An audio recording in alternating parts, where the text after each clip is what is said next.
Hello दोस्तों, नमस्कार। स्वागत है आपका हमारे यूट्यूब चैनल उत्तराखंड जी के वेरी जी ट्रिक्स में। तो दोस्तों यूकेपीएससी का एक लेटेस्ट नोटिफिकेशन आया है जो कि संबंधित है आरओ एआरओ के जो मेंस एग्ज़ाम का आपका फाइनल रिजल्ट आया हुआ था उसके बारे में।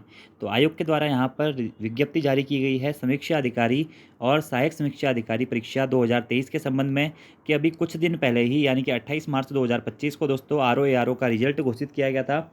यानी कि इसका अंतिम चयन परिणाम घोषित किया गया था, लेकिन उक्त चयन परिणाम घोषित होने के उपरांत चयन परिणाम में तकनीकी त्रुटि संज्ञान में आने के कारण माननीय आयोग द्वारा सम्यक विचारोपरांत चयन परिणाम संख्या इतना इतना दिनांक 28 मार्च 2025 को निरस्त कर दिया जाता है। यानी कि आपका R O A R O का जो रिजल्ट आया हुआ था उसको कैंसिल कर दिया गया है। अब आप लोगों का जो R O A R O का नया संशोधित रिजल्ट है वह जल्द ही घोषित किया जाएगा। तो ये दोस्तों अभी देखिए, आप इसको अच्छी बात कहें या बुरी बात कहें, लेकिन कहीं न कहीं आयोग को इन चीज़ों पर ध्यान देना चाहिए, क्योंकि इससे पहले भी आयोग पूर्व में भी इस प्रकार की गलतियाँ कर चुका है। अगर राज्य का एक लोक सेवा आयोग जो कि राज्य की सबसे बड़ी भर्ती परीक्षाएँ करवाता है, मेंस एग्ज़ामिनेशन करवाता है और उसमें इतने बड़े स्तर पर आयोग गलतियाँ कर रहा है। जैसे इससे पहले भी आपने देखा था कि अपर पीसीएस का जो मेंस एग्ज़ाम का सिलेबस था, हिंदी मीडियम और इंग्लिश मीडियम में उसमें त्रुटियाँ थी, चेंजेस थे। उसके बाद में कुछ समय पहले दोस्तों आप लोगों ने देखा होगा कि लगभग जितने भी एग्जाम्स हो रहे हैं उसमें नंबर ऑफ डिलीटेड क्वेश्चन की संख्या बढ़ती हुई जा रही है। और यहाँ पर दोस्तों आप रिजल्ट ही आपका दोबारा आने वाला है कि आर ओ का जो फाइनल रिजल्ट था वो भी दोस्तों दोबारा आयोग के द्वारा बनाकर डाला जाएगा। इसी के साथ इससे बड़ी बात यह है कि जो अपर पीसीएस का आपका एक पेपर हुआ था उस पेपर को कैंसिल करके आउट ऑफ सिलेबस पेपर बना दिया गया था और अब दोबारा से वो पेपर करवाया जा रहा है। तो कहीं ना कहीं आयोग को अपनी इन गलतियों पर ध्यान देना चाहिए कि कब तक आयोग की इन गलतियों की सज़ा अभ्यर्थियों को मिलेगी। देखिए, अभी भी ये मामला संज्ञान में इसलिए आया है क्योंकि कुछ अभ्यर्थियों के द्वारा आयोग में जाकर स्पेशली एविडेंस के साथ में ये कहा गया था कि आप लोगों ने गलत रिजल्ट जारी किया है। तो उसी को संज्ञान में लेते हुए फिर आयोग के द्वारा यहाँ पर अब संशोधित चयन परिणाम जारी करने की बात की गई है। तो आप लोग भी दोस्तों अपने विचार जरूर दीजिएगा इस बारे में कि अगर लोक सेवा आयोग जो कि राज्य का सबसे बड़ा आयोग है, आप समझ सकते हैं इतनी बड़ी बड़ी भर्तियां कराता है। लगभग जो उत्तराखंड राज्य की सबसे बड़ी भर्तियां होती है किसी भी स्टेट लेवल पे, वो राज्य लोक सेवा आयोग के द्वारा ही आयोजित की जाती हैं। और उसके द्वारा अगर ऐसे कृत्य किए जाएंगे तो कहीं ना कहीं ये सोचने वाली बात है, लोक सेवा आयोग को भी अपनी गलतियों पर काम करने की आवश्यकता है। क्योंकि एक बार नहीं, बार बार ये चीज़ें हो रही हैं। इससे पहले भी देखिए दोस्तों, कभी कभी तो हम मानते हैं कि गलतियाँ हो जाती हैं, हर आयोग से होती हैं, लेकिन यहाँ पर आयोग में स्पेशली एक्सपर्ट्स बैठे हुए हैं, इतना पूरा स्टाफ बैठा हुआ है और साथ में तब भी बार बार ये गलतियाँ हो रही है। ठीक है, जैसे नंबर ऑफ क्वेश्चन जो पूछे जाते हैं, डिलीटेड क्वेश्चन की संख्या ज़्यादा है। यहाँ पर आपने देखा होगा सिलेबस संबंधी विवाद आपके सामने आते हैं। इसी के साथ साथ में जो आपका मेंस का एग्जाम पेपर है, मुझे ऐसा लगता है कि उत्तराखंड पहला ऐसा स्टेट है जो कि सिंगल एक एग्जाम को दोबारा कंडक्ट कराने वाला है, वो भी अपनी गलती की वजह से कि उसने आउट ऑफ सिलेबस पेपर बना दिया था।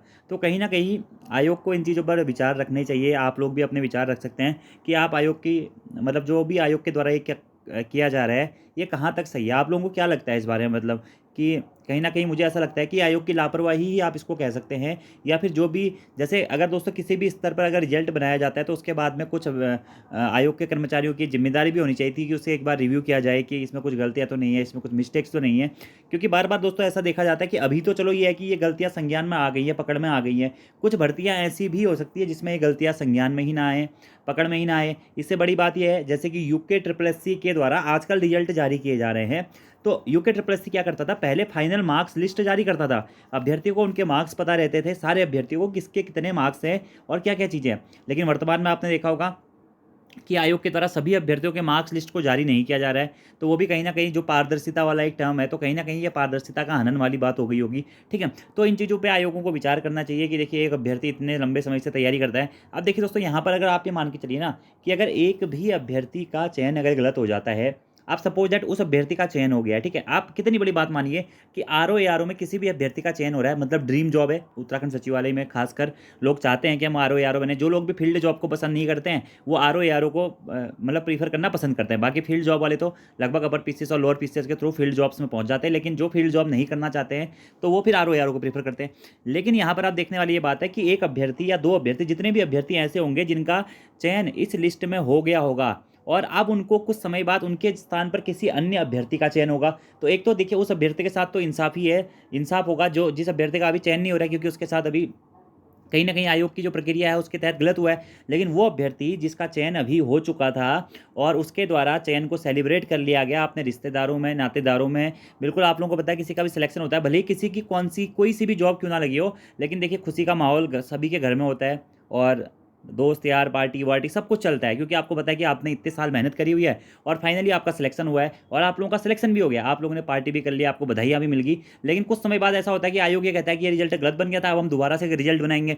तो हो सकता है कि 1 या 2 या 3 या 4 या 5 अभ्यर्थी, जितनी भी बड़ी गलती होगी आयोग के द्वारा रिजल्ट में, फिर वो अभ्यर्थी कहाँ जाएंगे, कहीं ना कहीं उनको बाहर होना पड़ेगा। तो उनके ऊपर कितना मानसिक दबाव पड़ेगा। एक टाइम उनको ऐसा लगा कि वो सिलेक्ट हो चुके हैं, लेकिन उसके बाद में कुछ समय बाद उनको पता लगेगा कि वो सिलेक्ट नहीं है।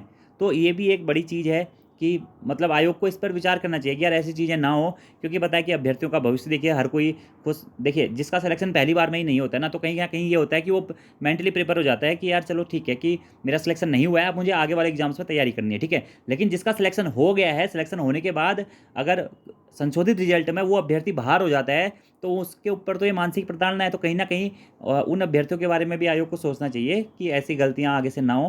हालांकि एक अच्छी चीज़ ये है कि आयोग ने अपनी गलती जो है एक्सेप्ट करी है और आयोग जो है इसका संबंधित संशोधित चयन परिणाम घोषित करने जा रहा है। लेकिन आयोग देखिए, आप लोगों को भी पता है कि आयोग अपनी गलतियां बहुत कम केसेज में एक्सेप्ट करता है, ठीक है।